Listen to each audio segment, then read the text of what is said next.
ഞാൻ അനന്തിക. എന്റെ ഏട്ടൻ അശ്വന്ത് GHSS ആഴ്ചവട്ടം സ്കൂളിലെ 7ാം ക്ലാസ് വിദ്യാർത്ഥിയാണ്. ഏട്ടൻ എഴുതിയ ഒരു യാത്രാവിവരണമാണ് ഞാൻ ഇവിടെ വായിച്ച് അവതരിപ്പിക്കുന്നത്. എന്റെ യാത്ര. നഗരത്തിന്റെ തിരക്കും ശബ്ദ കോലാഹലങ്ങളിൽ നിന്നും ഒരു യാത്ര. രാവിലെ 10 മണിയോടെ പുറപ്പെട്ടു. KSRTC ബസ്സിലാണ് പോകുന്നത്. ബസ് സ്റ്റാൻഡിലെത്തി. അവിടെ ഒരിടത്തിരുന്നു. അപ്പോൾ ഒരാൾ എന്റെ മുന്നിൽ പ്രത്യക്ഷപ്പെട്ടു. നിഷ്കളങ്കമായ മുഖം, ഒരു വരയും ഷർട്ടും ലുങ്കിയും.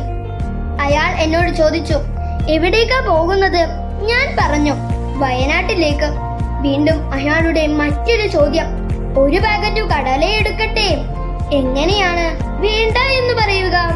ഞാൻ അമ്മയുടെ കയ്യിൽ നിന്നും 10 രൂപ വാങ്ങി ഒരു പാക്കറ്റ് കടല മേടിച്ചു.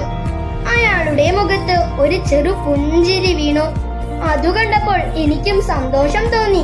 10:30 ബസ് വന്നു. ആദ്യം സീറ്റ് കിട്ടാൻ ഞാൻ ഓടിച്ചാടി ബസ്സിൽ കയറി. അമ്മ നേരത്തെ എന്നോട് പറഞ്ഞിരുന്നു ബസ്സിൽ ഓടിക്കയറി സീറ്റ് പിടിക്കണമെന്ന്.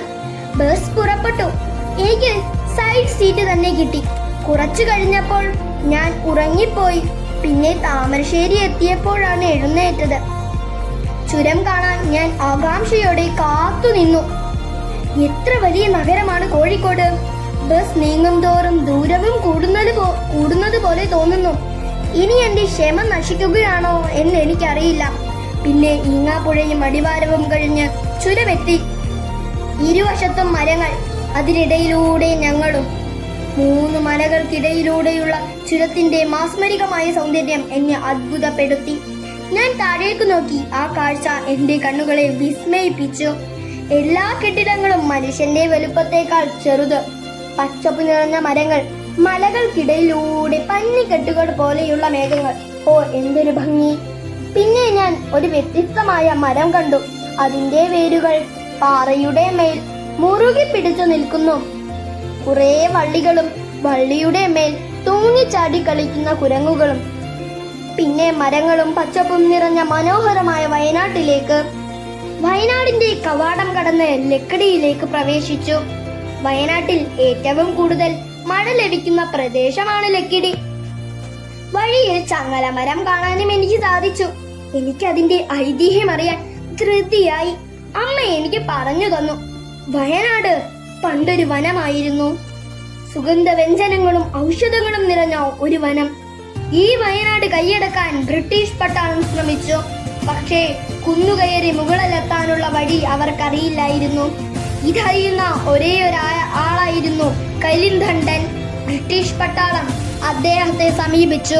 കരിന്തണ്ടൻ വയനാട്ടിലേക്കുള്ള വഴി കാണിച്ചു കൊടുത്തു.